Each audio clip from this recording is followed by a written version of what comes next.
ಕೇಂದ್ರ ಸಚಿವ ಅಮಿತ್ ಶಾ ವಿರುದ್ಧ ಆಕ್ರೋಶ, ದಲಿತ ಪರ ಸಂಘಟನೆಗಳಿಂದ ರಸ್ತೆ ತಡೆ, ಪ್ರತಿಕೃತಿ ದಹನ. ಕೇಂದ್ರ ಸಚಿವ ಅಮಿತ್ ಶಾ ವಿರುದ್ಧ ಮೈಸೂರಿನಲ್ಲಿ ಬೃಹತ್ ಪ್ರತಿಭಟನೆ ಮಾಡಲಾಯಿತು. ಮೈಸೂರಿನ ಇಲವಾಲದಲ್ಲಿ ದಲಿತ ಪರ ಸಂಘಟನೆಗಳು ರಸ್ತೆ ತಡೆ ಚಳವಳಿ ನಡೆಸಿದರು. ಮೈಸೂರು ಹುಣಸೂರು ಮುಖ್ಯ ರಸ್ತೆಯನ್ನು ತಡೆದು ಪ್ರತಿಭಟನಾಕಾರರು ಆಕ್ರೋಶವನ್ನು ವ್ಯಕ್ತಪಡಿಸಿದರು. ಅಮಿತ್ ಶಾ ಕ್ಷಮೆ ಯಾಚಿಸಬೇಕು, ತಮ್ಮ ಸ್ಥಾನಕ್ಕೆ ರಾಜೀನಾಮೆ ನೀಡಬೇಕು ಅಂತ ಒತ್ತಾಯಿಸಿದರು. ಮಾನವ ಸರಪಳಿ ರಚಿಸಿ ಅಮಿತ್ ಶಾ ಪ್ರತಿಕೃತಿಗೆ ಬೆಂಕಿ ಹಚ್ಚಿ ಆಕ್ರೋಶವನ್ನು ವ್ಯಕ್ತಪಡಿಸಿದರು. ರಸ್ತೆ ತಡೆ ನಡೆಸಿದ್ರಿಂದ ವಾಹನ ಸಂಚಾರಕ್ಕೆ ಸಂದರ್ಭದಲ್ಲಿ ತೊಂದರೆ ಉಂಟಾಗಿತ್ತು. ಈ ಸಂದರ್ಭದಲ್ಲಿ ಕೇಂದ್ರ ಸರ್ಕಾರದ ವಿರುದ್ಧ ಘೋಷಣೆಯನ್ನು ಕೂಡ ಮೊಳಗಿಸಲಾಯಿತು.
ಇದನ್ನ ಅವರು ಆ ಸಂಸತ್ ಭವನಕ್ಕೆ ಬರ್ಬೇಕಾದ್ರೆ ಅದೇ ಸಂವಿಧಾನದ ಅಡಿಯಲ್ಲಿ ಬಂದು ಇವತ್ತು ಅಧಿಕಾರ ನಡೆಸ್ತಾ ಇದ್ದಾರೆ.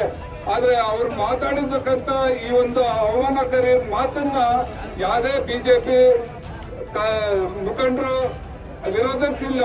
ಈಗಂತಂದ್ರೆ ಏನನ್ಸುತ್ತೆ ಅಂದ್ರೆ ಬಿಜೆಪಿ ಅವ್ರದ್ದು ಇದರಲ್ಲಿ ಒಂದು ಹುನ್ನಾರ ಇದೆ. ನಾವೆಲ್ಲ ನೋಡಿರ್ಬೋದು. ಈಗ ನಳಿನ್ ಕುಮಾರ್ ಕಟೀಲ್ ಅವರು ಸಂವಿಧಾನನೇ ಬದಲಾಯಿಸ್ತೀನಿ ಅಂತ ಹೇಳಿದ್ದಾರೆ. ಏನು ಆಶಯ ಇಟ್ಕೊಂಡು ಅಂಬೇಡ್ಕರ್ ಅವರು ಬರ್ತಿದ್ದಾರೆ, ಅದನ್ನ ವಿರೋಧಿಸಬೇಕಂತ ಕಾರ್ಯಕರ್ತರು ಈ ಬಿಜೆಪಿ ಮುಖಂಡರು ಮಾಡ್ತಾ ಇದ್ದಾರೆ. ಅದಕ್ಕೆಲ್ಲ ನಾವು ಇದೇ ರೀತಿ ಹೋರಾಟ ಮಾಡಬೇಕು. ನಿನ್ನೆ ಮೈಸೂರಿನಲ್ಲೂ ಕೂಡ ಜಿಲ್ಲಾ ಮಟ್ಟದಲ್ಲಿ ಇಡೀ ದೇಶದ ಅಂತ ಈ ಒಂದು ಪ್ರತಿಭಟನೆ ನಡೀತಾ ಇದೆ.